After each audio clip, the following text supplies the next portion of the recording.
When the marriage has become dry,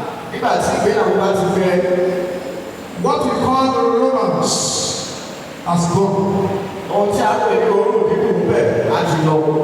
The marriage is no longer romantic.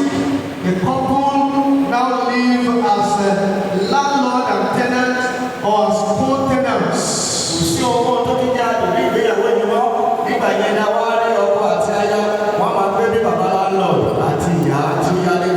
No sharing of emotion, no sharing of joy, no celebration, no romance, no happiness. Everyone goes on in some way, though they may be living under the same roof.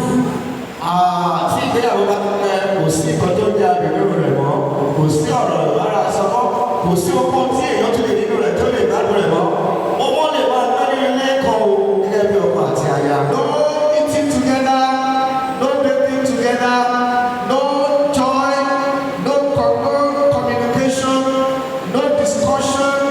Everyone is in his own world.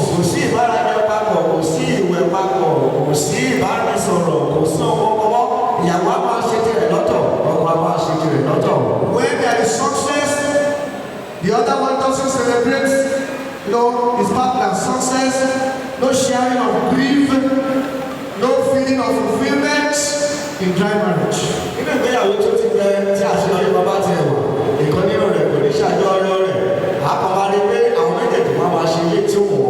They wake up and go out, no compliments, no greeting, no checking after one another. Let the wife travel for 1 year, no call, no text message, no I love you, no I care for you, no you are beautiful, no you are handsome. Things that words those statements that can ginger love, that can wake love up, that can re-energize the spirit of love. Is no longer there because the weather is dry.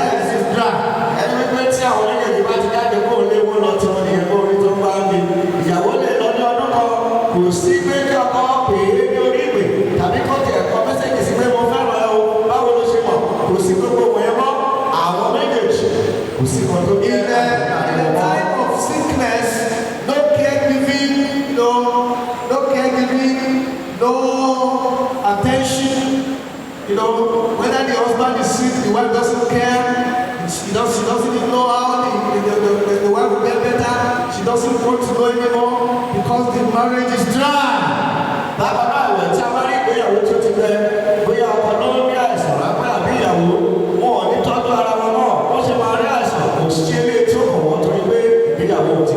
You will notice in their expression. You will notice it in their body language. You will notice it in their relationship, whether in the public or even in the closet. So notice that the marriage is dry.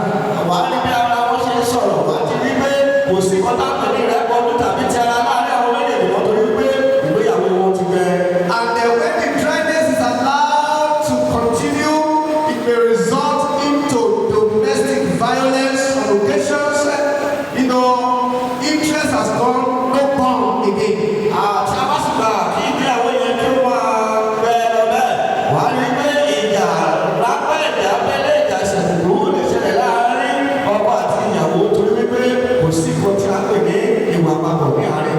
So, on the day like this, we need to let the new couple know that dryness can set in if you are not careful.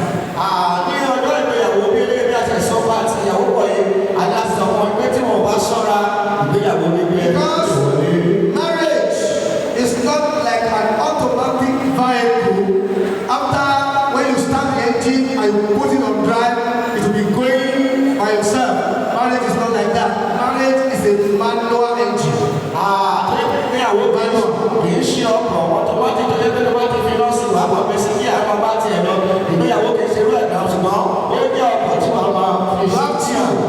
Use your hands, use your mouth, use your body, use your eyes, use your legs, use your mind, use everything to operate it, to drive it, to make it work. When you are cooking, when you are using firewood to cook, you don't go and sit down and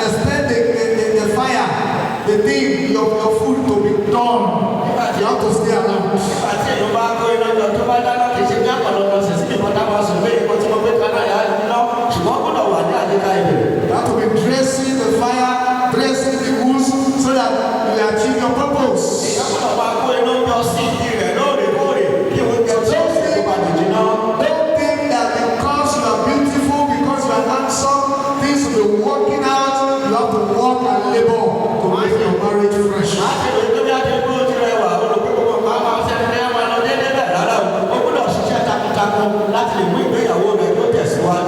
So why do we have dry marriages in our society today? I've mentioned these 5 reasons and then you work on them. Make sure you are careful about them so that your marriage will continue to be fresh.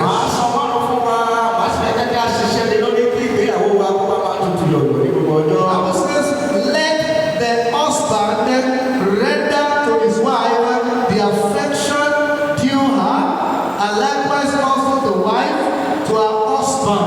That is to say, you have to labor, you have to work, you have to be productive, you have to use your hand with everything that you have to make your wedding work, marriage work.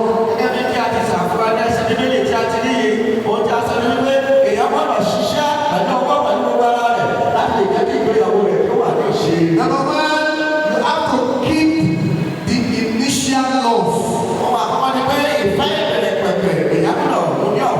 If you drop the initial love, you are heading towards subsiding.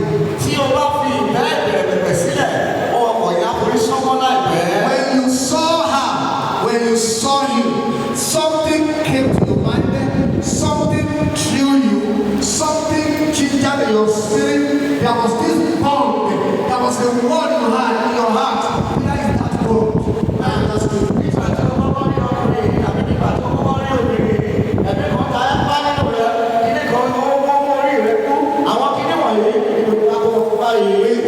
That's what we call love at the first sight.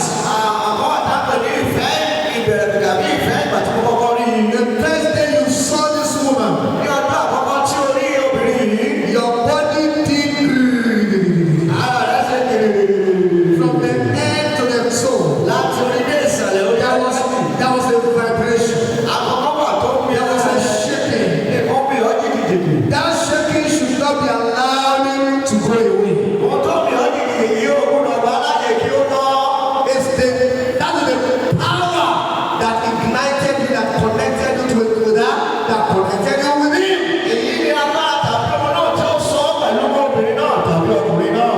Jesus spoke to the church of Ephesians. He said, you have left your first love. So if it was applicable to Jesus in relationship with the church, then we can say that as human beings, it can be applicable to us then. The church of Ephesus left the first love to Jesus.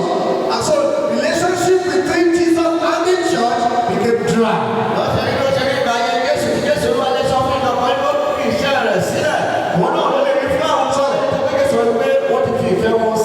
Don't allow your first love to go away. You must service it. You must remember it. You must refer to it. So, just about last week or so, myself and my wife were discussing, and we were talking about the very day we met.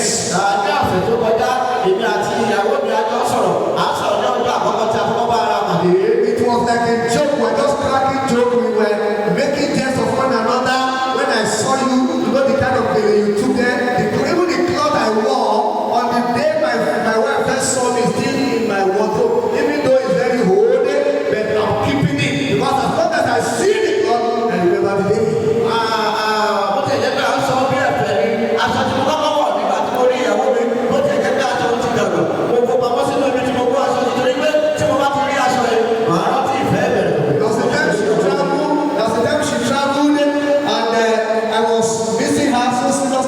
I took out the cloth, I snapped it on my phone, I sent it to her. This is the cloth with which you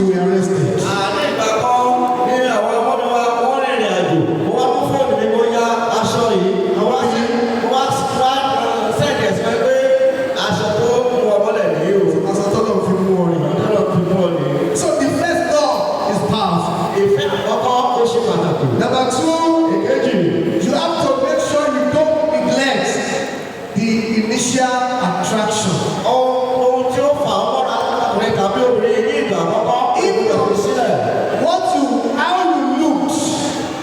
How you looked when you started. How you used to dress when you started. How you used to comport yourself when you started. You know that today dressing, mode of dressing or style of dressing has killed a lot of marriage today. The wife that you attracted when you were on suit, when you were in suit, properly dressed, you can't keep her love if you don't see the balance around.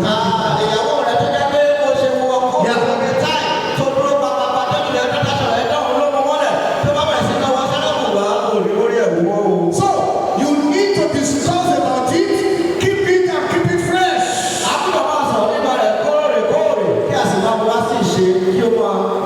one thing about women, most times they do not talk. You will do certain things, they don't like it, they will not talk. Listen to me, you must be talking. If your husband dresses the way that you don't like, tell him to his face immediately. Because there's power in what you like to see. If what you are seeing doesn't make you happy, you begin to grow old. And you grow older than your age.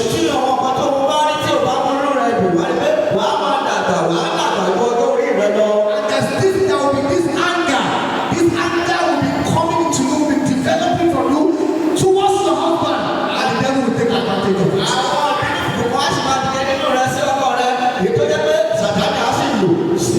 So when you see me dress the way I dress, it is not because of anybody, it's because of my wife.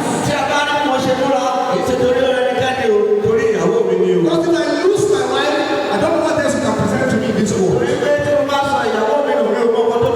So the initial attraction, come together, discover it. What did you see in me? How did I appear? What was that thing that you loved about my body, you loved my thing? Father, you keep that thing.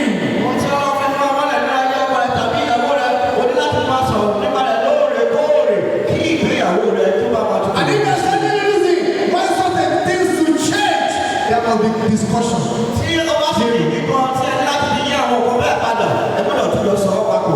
you know that hair cuts can destroy marriage? Just go to Baba and say, yeah, do anything for me. No! Let your mind be part of the decision of the kind of haircut you will make. You are no longer single.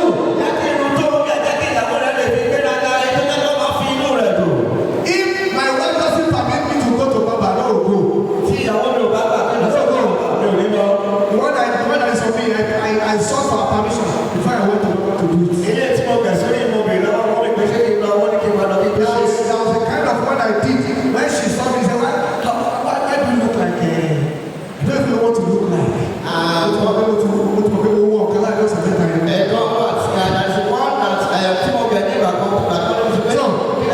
Attraction. You must be attractive to your wife, attractive to your husband every time. The Bible says you don't have power over yourself. It is your wife that has power over you. It is your husband that has power over you.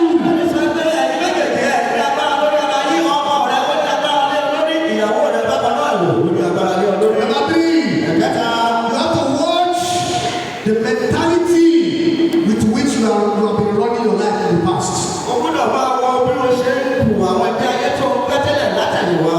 Some ladies use their own hands to spoil their own marriages because of the mentality that they have.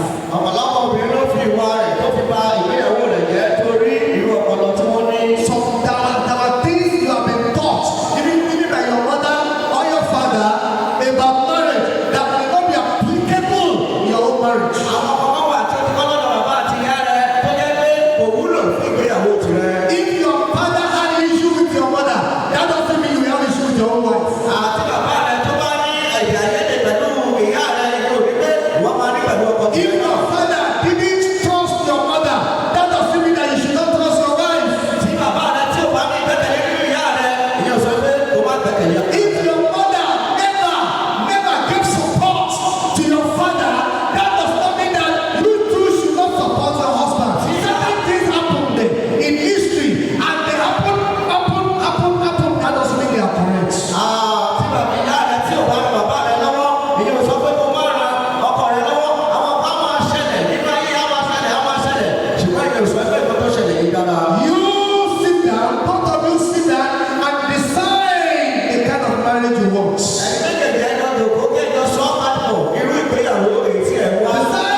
beating, at least so that they will beat that woman.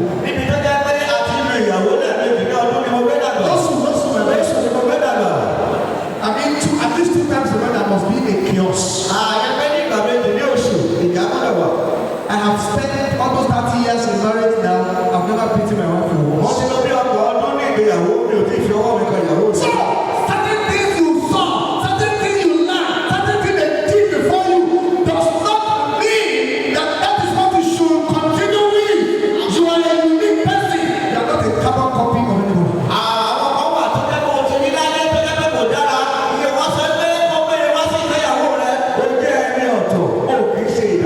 So watch the mentality that you have.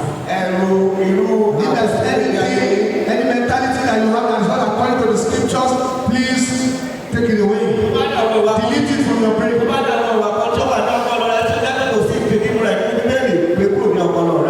All kinds of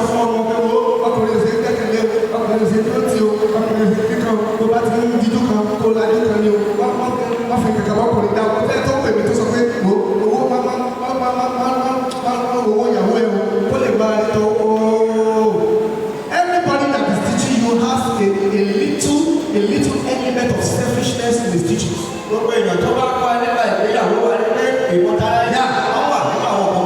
Number 4, environmental distraction. You have to clear your environments, clear your matrimonial environments, right from your bedroom. Make your bedroom romantic.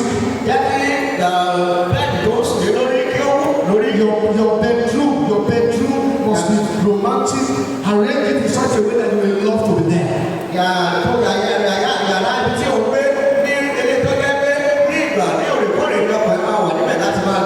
Lay your bed every time. Change the bed sheet every time. It doesn't matter. Use 10 bed sheets in a month. It doesn't matter. We are talking about money here. Let your bedroom look fine. Put good light. There's a blue light that you put in your bed when you want to sleep. Even if you don't want to go for sex will hungry you.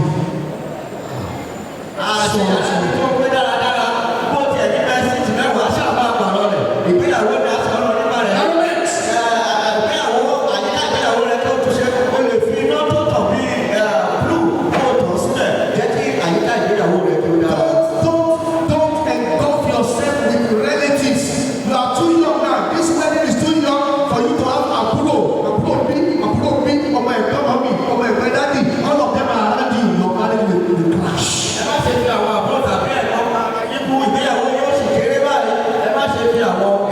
You need time for yourself. You need to be peaceful. You need to be, you need some decorum. You need to live in a place, to be in a place where nobody will disturb you.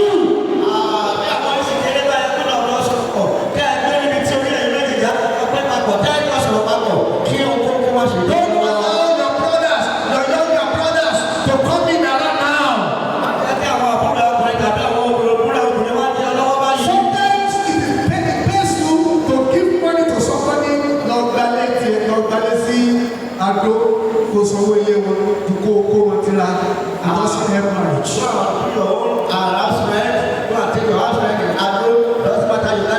There's so many of our sisters who are suffering in silence in their marriages. Because the husband, younger brothers are there, younger sisters are there, in the same thing. How do you want to be a wife in such a situation? Marriage is for a man that can stand alone. It's for a man, not a boy. Why should you be living together with your parents? We are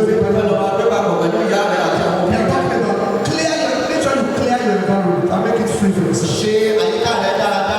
Do you know that even when children begin to come, children don't have the right to stand between you? Do you know that?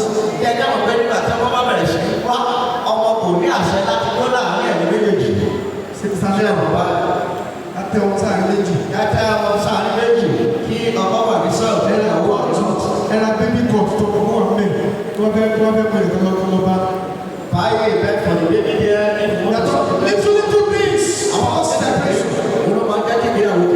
And then number 5, the economy, finances. If it's not properly handled, it can make marriage dry.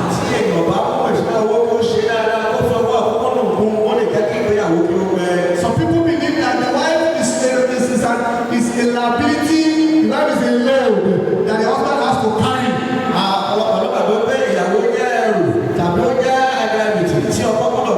Listen to me, that time has gone. The wife has to have something. The husband has something, then you bring the two together, and then you are moving on. Say, I will make a helper meet for him. Not a liability. So when you pull your resources together and you now look at things you can do, then you will not give yourself problem.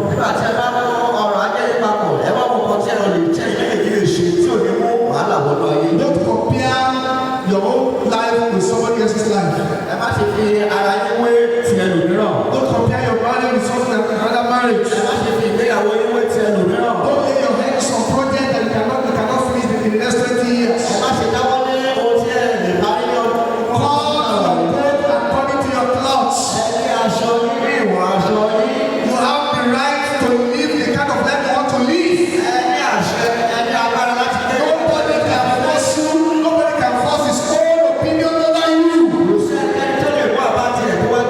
Don't emulate somebody over there. Don't compare your husband with another husband who just bought a limousine car for his own wife. Don't push your husband. Some people you are looking at afar off, you have seen them afar off, you don't know what they are passing through. Some of them are crying crying in the room, crying bitter cry. Be contented with whatever God has given to you. Don't run another man's vision, run your own vision. Understand your husband, understand your wife. Don't stretch your wife beyond her capacity. Don't stretch your husband beyond his capacity.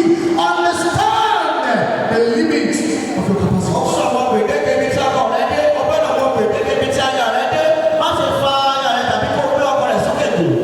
So when you handle all these factors properly, you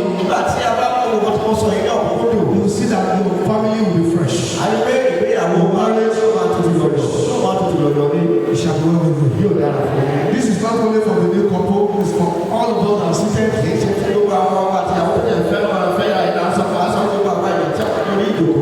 There are so many married divorcees in our society today.